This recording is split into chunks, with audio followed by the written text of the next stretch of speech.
자, 알라베스 대 셀타비고 경기.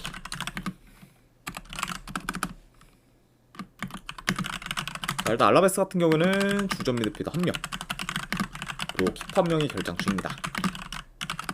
그리고 이제 셀타비고 같은 경우에는 이제 주전 포워드 2명, 그리고 이제 수비 3명이 결장 중이에요. 그래서 일단 뭐 여전히 좀 아스파스와 그리고 이제 최근에 좀 반바가 좀 결장을 당했고, 그리고 좀 수비에서 이제 민구 회사가 좀 결장 중으로 이제 어느 정도 좀 주축 선수들의 이제 결장이 많은 그것 좀 셀타비고라고도 볼 수가 있습니다. 자, 우선 이제 알라베스 같은 경우에는 8경기 연속 좀 승이 없다가 직전 경기 베티 상대로 승리를 거두면서 긴 무승 행진을 좀 끊었습니다. 네. 자, 다만 이제 오랜만에 좀 승리를 거둔 거죠 알라베스긴 하지만, 근데 이제 직전 경기에서 이제 뭐 중간에 좀 베티스 선수 한 명이 좀 퇴장을 당해 이제 베티스가 수적 열세에 놓였고, 그리고 그런 이제 베티스 상대로 추가골을 좀 넣어서 이겼기 때문에 현재까지 뭐 지금 알라베스가 자력으로 좀 이겼다고 볼 만한 경기는 좀 없다고 볼 수 있어요. 네. 그만큼 이제 직전 경기 뭐 베티 상대로 이제 승리를 거둔 알라베스긴 하지만 뭐 여전히 뭐 경기력이 좀 좋지는 못한 그 좀 상태다, 이렇게도 좀 전달해 드려봐요. 네. 자, 그리고 원정팀 이제 셀타비고 같은 경우에는 최근 뭐 FA컵에서 레알 상대로 연장전 끝에 이제 패배한 경기를 포함 이제 현재 뭐 3연패 중으로 좀 하락세를 타고 있고, 그리고 지금 4경기 연속 멀티 실점 이상을 좀 기록했을 정도로 이제 수비가 좀 불안정합니다. 네. 그러니까 확실히 좀 최근 좀 셀타비고의 좀 페이스도 좀 떨어진 상태다, 이렇게도 좀 전해드려 봅니다. 자, 다만 이제 일단 뭐 셀타비고 같은 경우에는 최근 좀 수비가 흔들리고 있다고 해도 알라베스가 지금 홈에서 그렇다 할 득점 기회를 잘 창출하지 못할 정도로 홈에서의 공격 전개가 좀 좋지가 못해요. 네. 그렇죠. 그리고 이제 이번 시즌 이제 알라베스 같은 경우에는 원정에 비해 이제 홈에서의 좀 득점력도 현저히 좀 떨어지기 때문에 이런 점을 좀 고려한다고 하면은 제 아무리 상대가 지금 현재 수비가 이제 좋지 못한 셀타비고라고 해도 그런 알라베스의 공격에서의 그런 퍼포먼스를 기대하기는 애매하지 않나 한번 좀 생각을 합니다. 네. 그리고 오히려 뭐 최근 뭐 공격적인 부분에서는 셀타비고가 더 좀 좋다고 보기 때문에 만약에 뭐 이 두 팀 중에서 그래도 공격에서의 기대치가 높은 팀이 누구냐 하면은 저는 뭐 알라베스보다는 좀 셀타비고가 더 좀 기대치가 좀 높다고도 이제 볼 수가 있네요. 네. 그렇죠. 자, 물론 이제 셀타비고가 뭐 주축 선수들의 결장이 좀 어느 정도 있고, 그리고 리그 기준 원정에서는 3연패 중으로 저조한 원정 성적을 좀 거두고 있지만, 그럼에도 불구하고 뭐 현재 알라베스에 비해 크게 밀릴 만한 부분은 없고, 그리고 뭐 경기력적인 부분에서도 오히려 지금 알라베스보다는 셀타비고가 더 낫다고 보기 때문에 이런 점을 좀 고려하면은 저는 요 경기는 셀타비고 사이드로 접근하는 게 더 괜찮지 않나 한번 좀 생각을 합니다. 아무튼 뭐 이런 점들을 좀 고렸을 때 저는 이 경기 승패를 본다고 하면은 셀타비고 프랜승 쪽으로 접근하도록 할게요. 네, 셀타비고 프랜승 보는 경기, 아니면 언오바는 본다고 하면은 언더로 접근하도록 하겠습니다. 그래서 셀타비고 프랜승의 2.5 언더로 이제 접근하도록 할게요.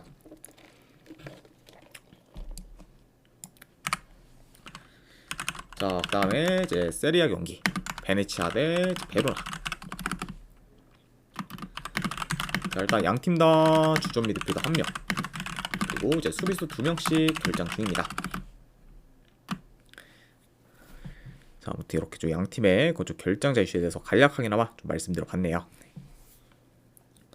자, 일단 뭐 베네치아 같은 경우에는 뭐 현재 4경기 연속 지금 승이 없는 상태고, 그리고 베로나 역시 3경기 연속 승이 없는 상태로 두 팀 다 지금 흐름이 좋지는 못합니다. 네. 그러면서 현재 뭐 나란히 강등권에 위치하고 있는 그런 좀 두 팀의 좀 맞대결이라고도 볼 수가 있네요. 네. 자, 일단 뭐 베네치아나 뭐 베로나 모두 최근 뭐 공격 흐름이 그리 좋지는 못합니다. 네. 자, 다만 뭐 이제 뭐 이런 공격이 안 좋다는 점과는 좀 별개로 지금 두 팀 다 일단 뭐 라인 조율이 좀 잘 안 돼서 수비 뒷공간이 잘 뚫리고, 그리고 좋은 득점 기회를 많이 허용한다는 점을 좀 고려하면은 뭐 이번 경기는 이제 어느 정도 좀 실점 위험이 양 팀 다 클 수가 있다. 네, 이렇게 이제 말씀을 드려봐요. 네. 그리고 만약에 이런 부분이 더 부각된다고 하면은 두 팀 다 뭐 공격 흐름이 좀 살아날 요소가 있는 좀 경기라고도 볼 수가 있습니다. 네.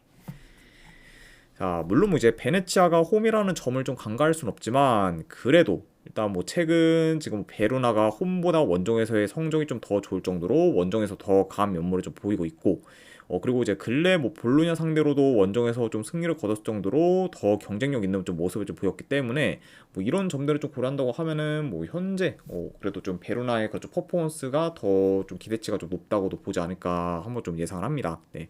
그리고 현재 뭐 지금 베네치아와 좀 베로나의 그런 좀 공격에서의 좀 포텐성을 좀 고려했을 때도 베로나의 그런 좀 포텐성이 더 높다고 보기 때문에 그래도 만약에 뭐 골이 좀 터진다고 하면은 그래도 좀 베로나의 그런 좀 득점력이 더 기대치가 좀 높지 않나 좀 생각이 들어요. 네. 그렇죠. 자, 그리고 이제 이뿐만 아니라 뭐 현재 뭐 상대 전적을 봤을 때도 지금 뭐 베로나가 뭐 베네치아 상대로 5연승 중으로 극강의 면모를 좀 보이고 있기 때문에 이런 약간 압도적인 상승까지 좀 고려를 하면은 요 경기는 그래도 베로나 사이드를 보는 게 좀 더 낫지 않을까 한번 좀 생각을 합니다. 그렇죠.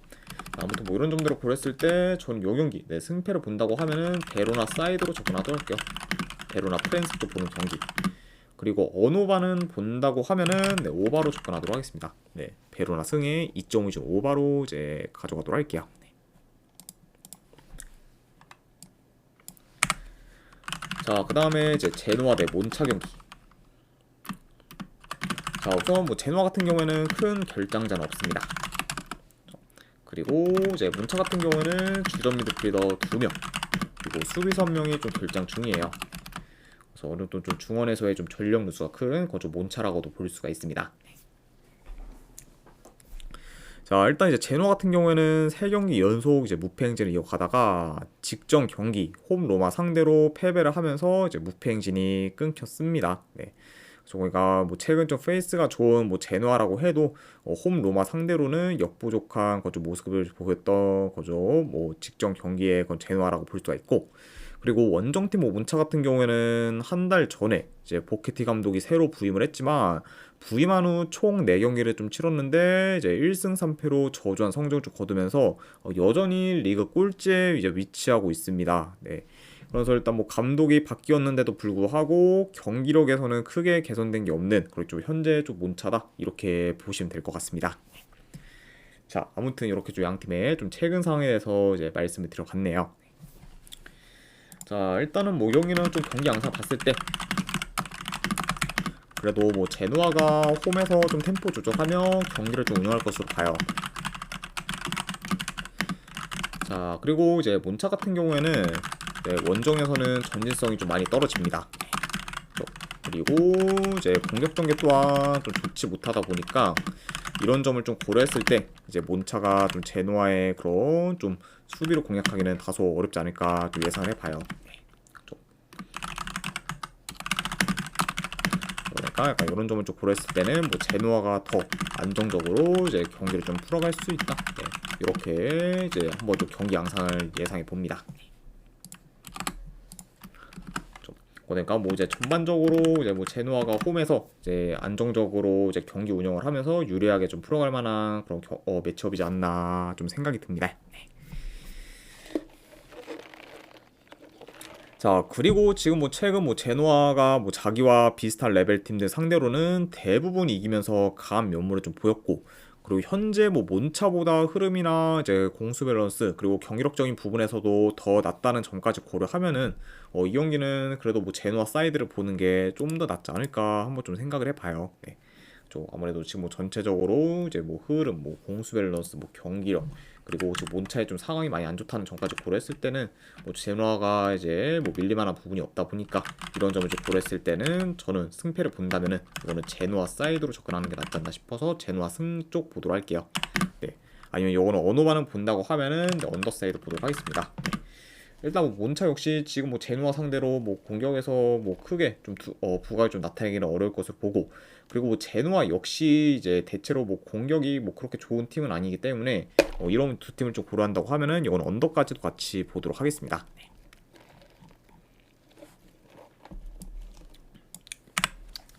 자, 그 다음에 이제 벌리 대 이제 리즈 경기.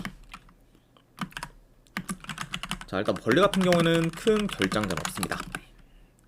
그리고 이제 리즈 같은 경우는 주전 수비수 1명이 결장 중이에요.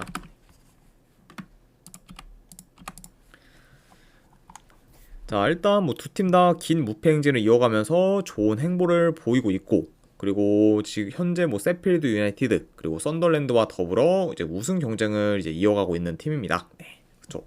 그리고 이제 뭐 리즈 같은 경우에는 현재 1위긴 하지만 벌리를 포함해 이제 밑에 있는 팀들과 이제 승점 차가 거의 안 나기 때문에 언제든 지금 1위가 뭐 바뀔 수 있는 상황이라고 볼 수가 있어요. 네. 그만큼 확실히 지금 현재 뭐 챔피언십 같은 경우에는 현재 이제 뭐 좀 4강 체제로 좀 가는 상태에서 거의 좀 순위 싸움이 좀 치열하다 이렇게도 말씀드릴 수 있을 것 같습니다. 네. 그렇죠. 그리고 이제 그러다 보니까 뭐 이 경기 같은 경우에도 뭐 어떻게 보면은 좀 승점 뭐 6점짜리 이제 경기라고 좀 볼 만큼 중요도가 좀 높다고 볼 수가 있죠. 네. 자, 일단 뭐 벌리나 뭐 이제 리즈나 이제 모두 볼 점유율을 좀 기반으로 플레이하기 때문에 어느 정도 점유율을 엇비슷할 수 있다고 봐요. 네. 그렇죠. 그리고 이제 두 팀 다 이제 뭐 중원을 좀 장악하면서 주로 경기를 좀 운영하기 때문에 이 경기는 초반부터 중원 싸움이 굉장히 좀 치열할 것으로 봅니다. 네. 자, 그리고 이제 벌리 같은 경우에는 대체로 템포를 좀 느리게 가져가고, 그리고 리즈는 상황에 맞게 좀 템포를 조절하며 경기를 좀 풀어가기 때문에 이런 점을 좀 고려한다고 하면은 뭐 이번 경기는 그래도 빠르게 흘러가기보다는 이제 대체로 좀 느린 템포로 경기가 좀 흘러가는 경우가 좀 많지 않을까 좀 생각이 듭니다. 네. 자, 아무튼 이렇게 좀 경기 흐름까지도 간략하게나마 좀 전해드려 봤네요. 자, 뭐 그래도 뭐 현재 벌리가 홈에서는 좀 삽질을 하고 있고, 그리고 리즈의 뭐 최근 페이스나 뭐 경기력이 더 좋다는 점을 좀 고려하면은 원정이라 해도 뭐 리즈가 좀 더 유리한 요소가 좀 많을 수 있다고 봐요. 네. 자, 다만 근데 문제는 지금 벌리가 이번 시즌 뭐 홈에서 한 번도 뭐 진 적이 없을 정도로 극강의 모습을 좀 보이고 있고, 그리고 리그 기준으로 봤을 때 이제 이번 시즌 벌리가 홈에서 총 실점이 단 4점밖에 안 될 정도로 수비가 굉장히 지금 단단하기 때문에 리즈가 이제 이 벌리의 좀 수비를 좀 뚫는 데는 생각 이상으로 이제 어려울 수도 있어 보입니다. 네. 그렇죠. 그러니까 그래도 뭐 좀 더 뭐 유리해 보이는 그 좀 팀은 뭐 리즈긴 하지만 리즈가 이제 좀 벌리의 수비를 좀 못 뚫어서 다소 좀 답답한 좀 약간 경기력을 좀 보일 만한 요소도 좀 충분히 있는 경기이기 때문에 이런 점을 좀 고려했을 때는 이 경기는 무작정 지금 뭐 리즈 사이드를 보기는 많이 좀 애매하지 않나 개인적으로 생각을 합니다. 네. 자, 그러니까 약간 이런 점들을 좀 고려했을 때 저는 뭐 요 경기는 그래도 승패보다는 고배당 자비로 좀 접근을 하는 게 좀 더 낫지 않을까 한번 좀 생각을 해봐요. 네. 그래도 뭐 솔직히 뭐 리즈가 뭐 현재 뭐 리즈가 뭐 벌리 상대로 좀 질 것 같진 않고, 뭐 그렇다고 뭐 리즈가 이제 뭐 이긴다고 해도 좀 시원한 좀 승리를 좀 기대하기는 많이 좀 어렵기 때문에 이런 점을 좀 고려했을 때는 저는 요 경기는 승패보다는 고배당 자비로 이제 리즈 햄무나 무승부 쪽으로 접근하는 게 낫지 않나 좀 생각을 하고, 그리고 어느 반을 본다고 하면은 언더사이드 보도록 할게요. 네. 일단 뭐 이 경기 같은 경우는 대체로 좀 느린 템포로 이제 흘러갈 가능성이 좀 높고, 그리고 두 팀 다 좀 수비 밸런스가 굉장히 좀 좋다는 점까지 고려를 하면은 이건 언더까지도 같이 보도록 하겠습니다. 자, 아무튼 이제 이렇게까지 해서 이제 오늘 이제 해외 축구에 대한 분석 전부 다 마무리가 되었습니다. 네. 자, 어느 정도 분석이 좀 괜찮다 이제 생각되시는 분들은 추천이랑 지도찾기 한 번씩 눌러주시면은 감사드리고, 그리고 궁금하신 사항 있으시면은 채팅으로 질문 주시면 바로 답변해 드리도록 할게요. 자, 아무튼 이제 오늘도 끝까지 분석 방송 봐주신 분들 대단히 감사드립니다. 네, 감사합니다.